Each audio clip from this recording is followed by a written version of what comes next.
We have some news, some more traditional publishing news. There's been some layoffs. Jonathan? Yep, Bloomsbury US has eliminated 5 positions within its children's division. They're describing it as a strategic shift toward publishing a more curated list, which is not specific at all in the slightest. It's I'm going going to to be more translate the curated. corporate speak. Like, is that a gradation? Is there like a little curated and whatever? According to a spokesperson, Bloomsbury US is a strong and thriving business, and these changes were limited solely to the children's division, which is hysterical because you think children's books would sell like hotcakes because you should see my kids and the way that they would buy books. All right. My children eat books, so if you make a book that's popular enough, you have we'll to buy the multiple same copies. I think we're on our 4th copy of Dr. Seuss ABC. We own multiples. They haven't eaten, but they definitely ate.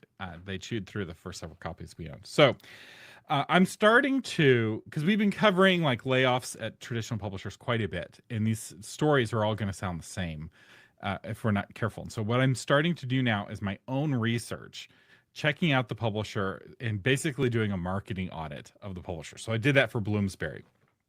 And I specifically was looking at their children's books. But before that, Bloomsbury is the company that publishes Sarah J. Maas. If you go to their Discover Books section of their website, there's literally an entire column just for Sarah J. Maas.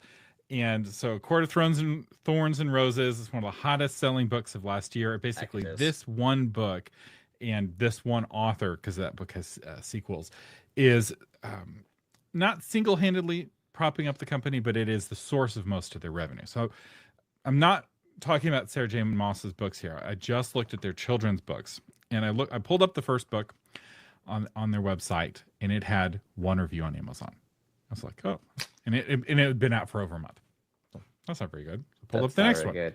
0 reviews on Amazon. Pulled up the next one. 2 reviews on Amazon. I'm like, ooh, okay. Holy now we're getting into some numbers here. I could not find a book that had double-digit reviews in the children's book section.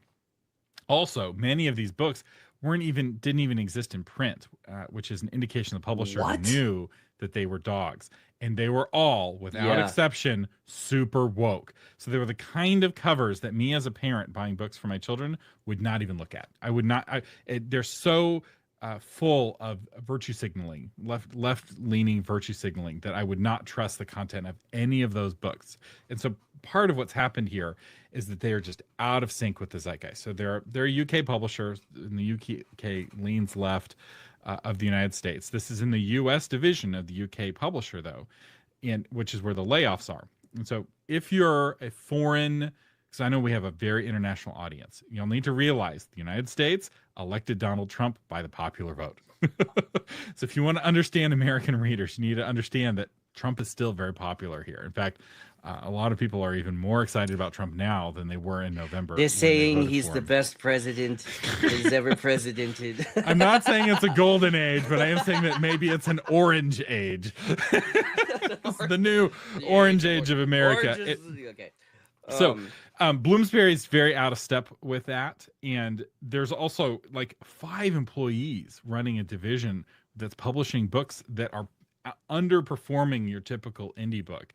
This is kind of very classic what you'll see in these traditional publishers, where they get into a kind of a decadent spiral where they're publishing a book not out of economic incentive, but out of a kind of a moral religious imperative of like, we're trying to advance these causes, and we don't care about whether or not anyone actually wants to buy this book or not. Right. Well, this is running parallel to news we've already talked about in the weeks past, which is now because of the way that things are changing and the way consumers are buying books, and there's less money to be had. These companies are now cutting fat that's not actually doing anything.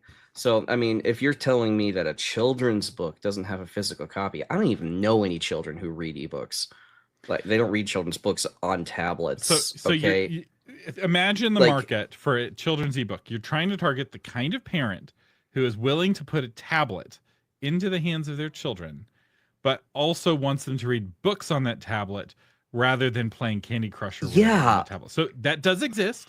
And I will say ebook sales in the children market didn't exist pre-2020, and they did start going up in 2020 and actually became something, but it's still the lowest penetration of ebooks by a long shot. So what I'm saying is, if your book doesn't get a physical printing, they're fulfilling a contractual obligation, because it's in your contract that they get to distribute the book in whatever formats that they think best fit the market or whatever, and they can just kill your book. And if they're putting out a children's book only as an ebook, it's getting basically no marketing, no reviews, no effort. They're just fulfilling contractual obligations. Imagine being one of these authors with Bloomsbury. Exactly. I'm with the same publisher that Sarah J. Maas has. That book is selling like crazy. And meanwhile, they're not helping you adapt your book for the zeitgeist. They're not promoting your book in any way, and they're not even printing your book, which you could do if you were indie. It's like, wow, this is worse than nothing. And now you're only getting the 15% royalty in addition to whatever advance that you got. And you got one review on your book, which is probably the one marketing guy that made it through the layoffs.